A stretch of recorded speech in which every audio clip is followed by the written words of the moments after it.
Olha, eu queria te começar, porque eu não sei, o senhor estava nos bastidores, estava acompanhando o início da live, viu que eu estava sobre o que eu estava dizendo? Sobre esse imbróglio político, na E a verdade, Michele processual, Bolsonaro. que está se desenvolvendo em uma posição política da Michele Bolsonaro. Isso, e também as condições em que se deram ali a detenção do Bolsonaro para a colocação da tornozeleira, a ação dos policiais dentro da residência. Eu queria perguntar para o senhor inicialmente aí, o senhor enxerga que houve alguma imperfeição nessa ação da polícia, algum cometimento de excesso? A Michelle estava de pijama, foi pega de pijama, está reclamando disso, tentou tomar o celular do policial. Você acha que como foi o comportamento da polícia aí dentro dessa cumprimento de mandado judicial, né? Doutor Vinícius, e se você vai me chamar de doutor Guilherme, eu vou te chamar de doutor Vinícius. Assim, não há meio termo aqui. Se você preferir Vinícius, eu faço questão que você me chame de Guilherme. Combinado. Combinado o doutor para os dois? Ou Sem nenhum? o doutor. Sem o doutor, perfeito. Eu quero, se você me permitir, se o tempo permitir, começar com uma digressão histórica, processual, judicial, que nós, os advogados criminais, enfrentamos há muito tempo e que eu acho super importante a gente manter essa perspectiva quando a gente discute essas coisas, tá? É o seguinte, nós, especialmente os criminalistas, tá, enfrentamos durante a carreira toda as decisões do Supremo e de outros tribunais.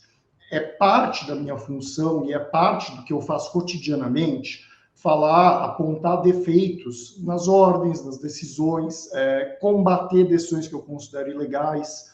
O Supremo Tribunal, há uma piada corrente entre os advogados de que o Supremo Tribunal, desde sempre, ele tem a grande prerrogativa de errar por último.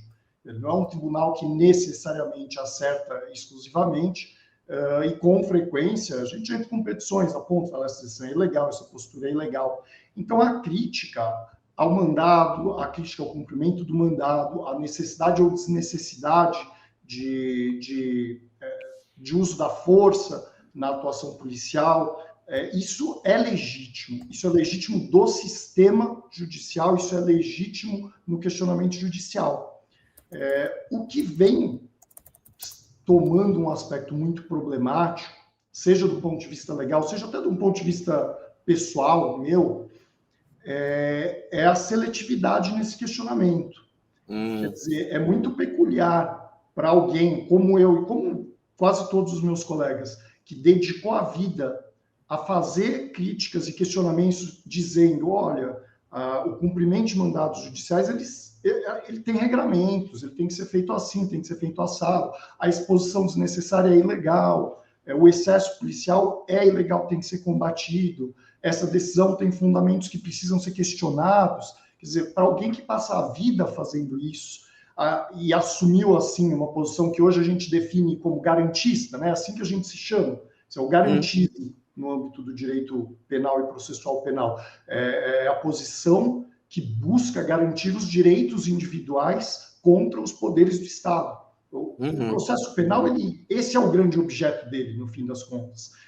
E agora a gente tem que rediscutir esse garantismo e essas obrigações, e essas contraposições ao poder do Estado, sendo invocado por parte de pessoas que até alguns anos atrás apontavam o dedo para tudo isso e falavam, mas você defende bandido. Isso é defender bandido. A gente não quer garantismo, a gente quer punição para quem comete crime.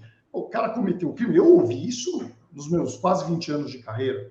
Né? O cara cometeu crime, ele não tem agora que ficar chorando dos direitos, dizer que a polícia está agredindo ele, dizer que não podia entrar, falar com ele daquele jeito, que essa prova é ilegal, ou ele fez ou ele não fez, tem que conseguir essas provas e que se dane, essas regras, formalidades do processo penal, né? Como se isso não fosse importante. Então é peculiar hoje em dia ver esse lado, esse grupo de pessoas que era antigarantista e que dizia que isso é defender bandido, agora alegando o excesso ou questionando as decisões que até outrora eram, não, você tem que cumprir, não, o seu advogado é um bandido, porque ele defende bandido.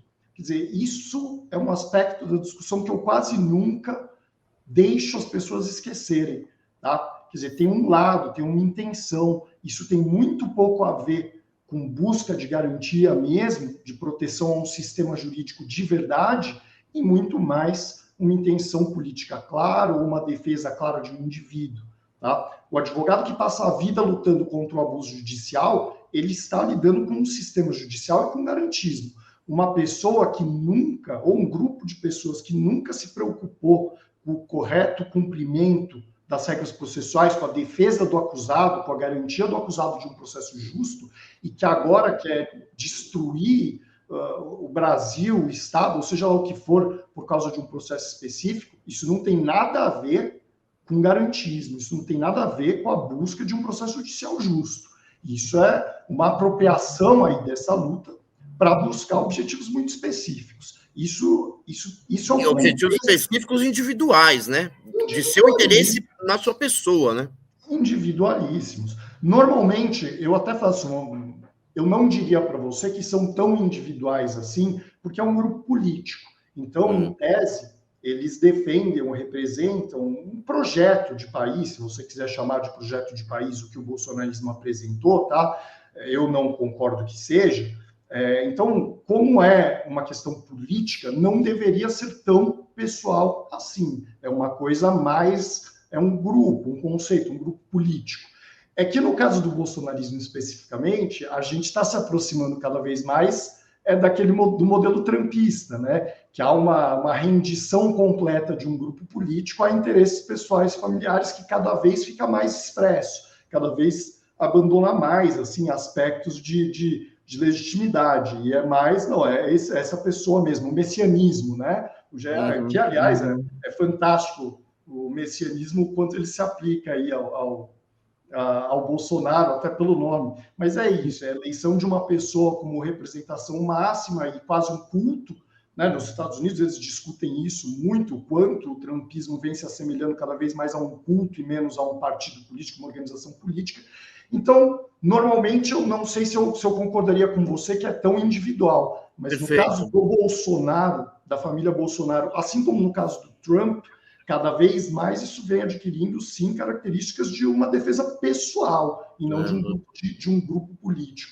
Vai virando mais uma defesa do Bolsonaro, independentemente de quem ele represente ou qual seja a ordem do dia, é a posição do líder individual acima de tudo.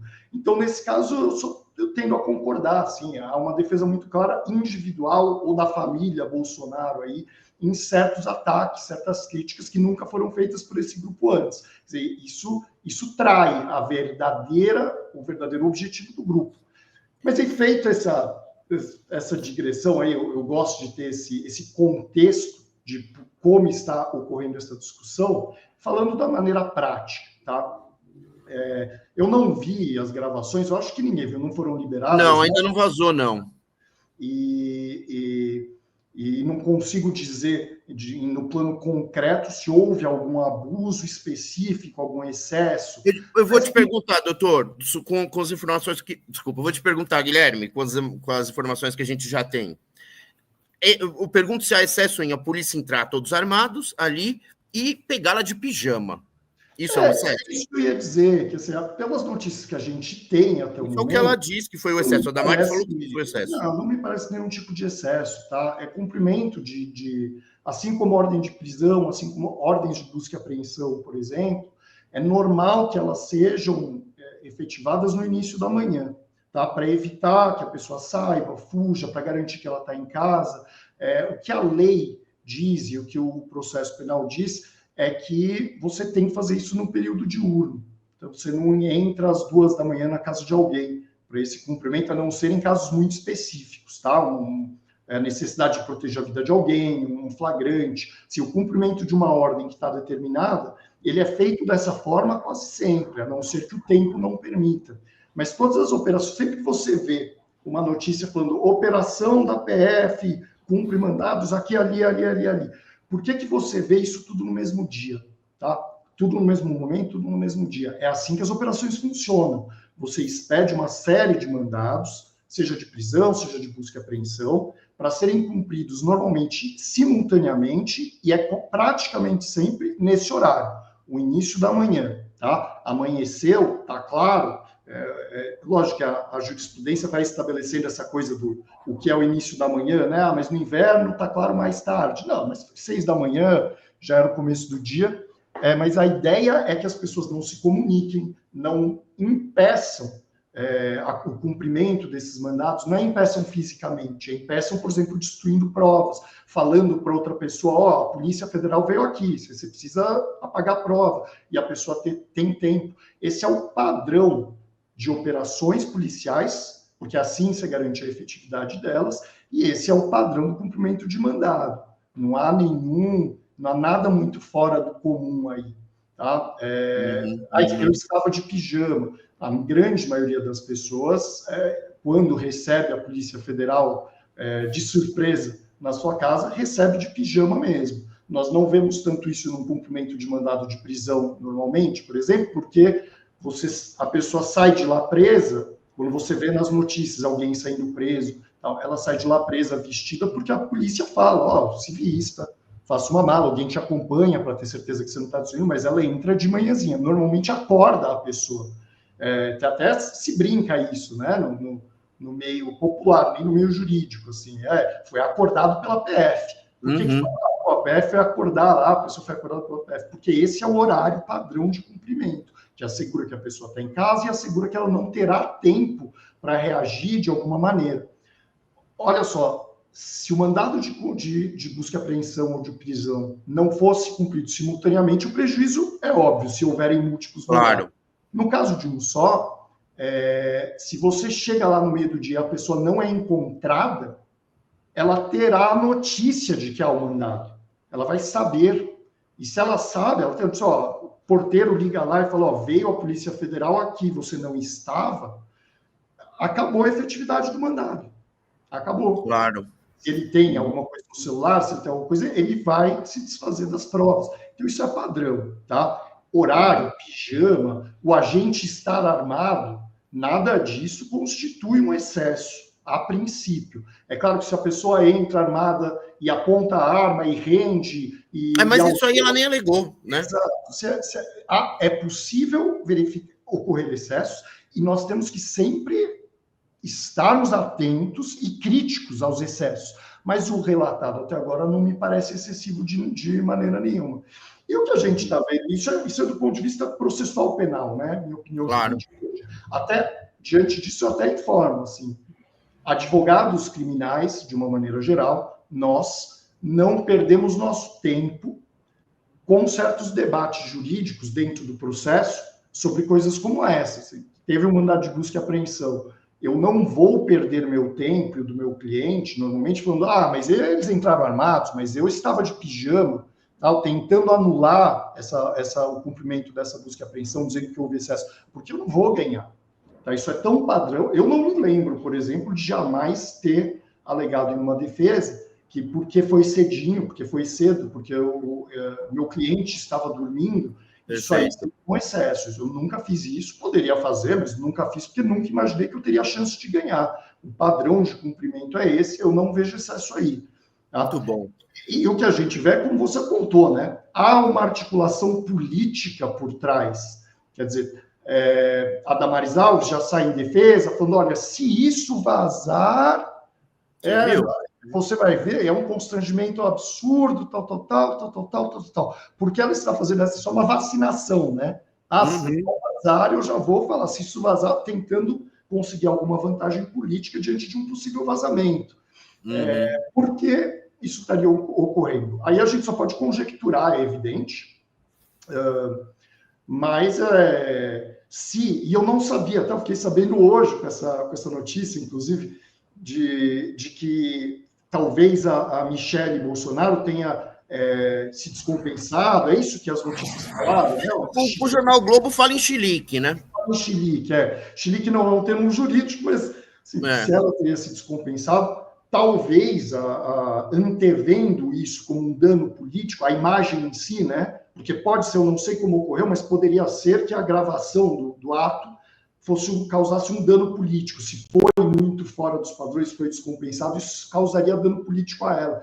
Então, a oposição, talvez esteja se movimentando para justamente, se vazar, já equalizar esse dano político. Exato, vacinado, entendeu? Para não parecer que ela reagiu inadequadamente ao cumprimento de uma ordem judicial, mas já dominar a narrativa de que houve um excesso. Mas isso tudo, eu reitero, a gente tem que ficar atento, tem que criticar excesso, sim. E aí cabe a defesa dele olhar esse cumprimento de mandado e apontar lá no processo, isso aqui é excesso, isso aqui é nulidade, isso aqui é ilegal, tá?